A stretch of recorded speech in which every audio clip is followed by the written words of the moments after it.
Year 5 and 6. I'm here today to read you another second of our stories from Rescue by David Long and illustrations by Kerry Hyman that we looked at our Survivors book previously. I know Mr. Hughes has read you one story already of daring rescues, so we're on to our second story. This one is about a boy called Lin Hao, a schoolboy's duty to his classmates, and it happened in China in 2008. On the 12th of May 2008, a powerful earthquake struck Sichuan in China, killing more than 70,000 men, women and children. The people of this beautiful mountainous region had experienced many earthquakes before, but this was easily the worst for as long as anyone could remember. It caused billions of pounds worth of damage to homes, offices and factories, and is now known to have been the third most powerful earthquake ever recorded anywhere in the world. Over 1,000 miles away in Shanghai, many buildings shook and people could see modern tower blocks actually swaying from side to side. In Sichuan itself, more than 5 million people were made homeless, and in addition to the horrifying death toll, a staggering 375,000 others needed medical treatment for their injuries. Thousands more were reported missing, and as far away as Pakistan, the tremors could still be felt more than 10 minutes later. 9-year-old Lin Hao was at school in Yingshui when disaster struck.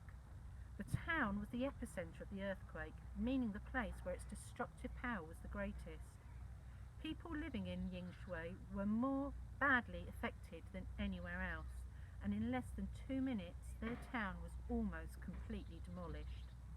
4 out of every 5 buildings were left in ruins, and bridges collapsed, crushing cars and trucks like they were toys. Moments later, boulders bigger than apartment blocks tumbled down from the nearby mountains, causing even more destruction. One of the largest buildings in Yingshui was the middle school. It had been built of modern reinforced concrete only 2 years earlier, but it too collapsed in seconds. With no time to escape, several hundred children were killed, buried under tons of concrete and steel. Little Lin Hao was too young to be a pupil there, but his own much smaller school was similarly affected. When he first felt the tremors, he was walking along a corridor with 2 of his classmates. As their world shook and the walls and ceilings caved in, Lin Hao and his friends were probably too confused to realise what was going on. Seconds later, the 2 friends were lying unconscious in the rubble, and Lin Hao was struggling to breathe and looking for a way out. Lin Hao's head was hurting. He knew he had been hit by something, but he was lucky that nothing too heavy had fallen on him. Other children in the school had been knocked unconscious by falling masonry, or pinned down by large pieces of wall or ceiling so that they couldn't move. Lin Hao found he could move, and began struggling to climb out of the terrifying mess. He'd never experienced an earthquake before, but something told him he had to get out of the building as fast as possible. Once he was outside, he could see that his school had almost been totally destroyed in the first few seconds. He then did a truly remarkable thing. Having escaped from the wreckage, and despite having an injury to his head, he turned around and went straight back into the ruined school. He couldn't see his 2 friends anywhere, and he didn't know yet whether they were alive or dead. All he knew was that if they were still inside the building, he had to try and get them out. Whenever there is news of a huge natural disaster or fire on television, we get used to the sight of people running away. It's such a natural response to flee from danger that it's easy to forget how much courage it must take for rescue workers to run towards the danger.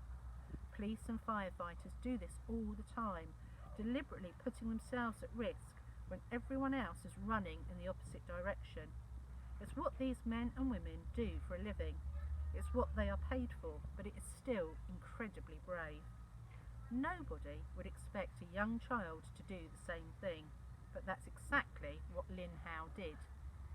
Without stopping to think about the risk he was taking or worrying about the pain in his head, he went back into the building and began looking for his 2 friends.